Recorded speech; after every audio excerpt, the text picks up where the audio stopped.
sauma. Saya mia sauma lia mo vai korau. Awangap. Ngaya mau sepa ko fara inga. Wa marole foua. Awale murkaro. Ngaya mau se ko fa. Awale paia maulunga ya ngapu markolima. Paka kau kuanga. Kasiringa ngai ai fai kaulia ora kako far kumasanga. Lau faku ai kau se au fai waro filima. O ma kuor far kumasanga. Ya mau se ai o kau penga. Awa se ai mai o kuori. Fai waro filima. Fai wa fa.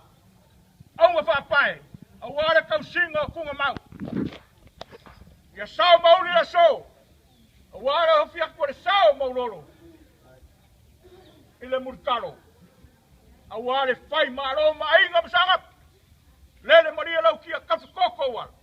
Kapuai ainga sangau fore ai mufaka mamalolo kisa mau madbangai kura fare. Mal mamaru kako fai ngamalanga ya sao mauli la so. Lele maria lau kia.